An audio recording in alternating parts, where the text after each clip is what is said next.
Yes ma'am, मैं आपकी कैसे सहायता कर सकता हूँ? सर जी मैं अपने बच्चों का एडमिशन करवाने आई हूँ। ओके, कौन सी क्लास में है ये? एक 8th क्लास में है, ये 2nd क्लास में है। ओके, तो मैम मैं आपकी क्या करना है फिर इनका? सर जी आप इन्हें पढ़ा दो और सुधार दो। ये सुधर जाए तो ठीक है, नहीं सुधरे तो हड्डी हड्डी मेरी हो जाएगी और खाल आप रख लेना। ठीक है मैम, तो आप इन्हें यहीं छोड़ जाइए। ओके। आप 2 दिन ओके बाद सर आना, जी। मैं आपको रिजल्ट बता दूंगा।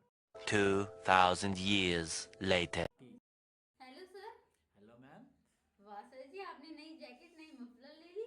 तो मैम ये है 2nd क्लास के बच्चे का मफलर, ठीक है, और ये है 8th क्लास के बच्चे की जैकेट। और जैसे आपने बोला था खाल खाल मेरी और हड्डी हड्डी आपकी, तो ये लीजिए मैम आपके बच्चों की सामान, ये ले जाइए।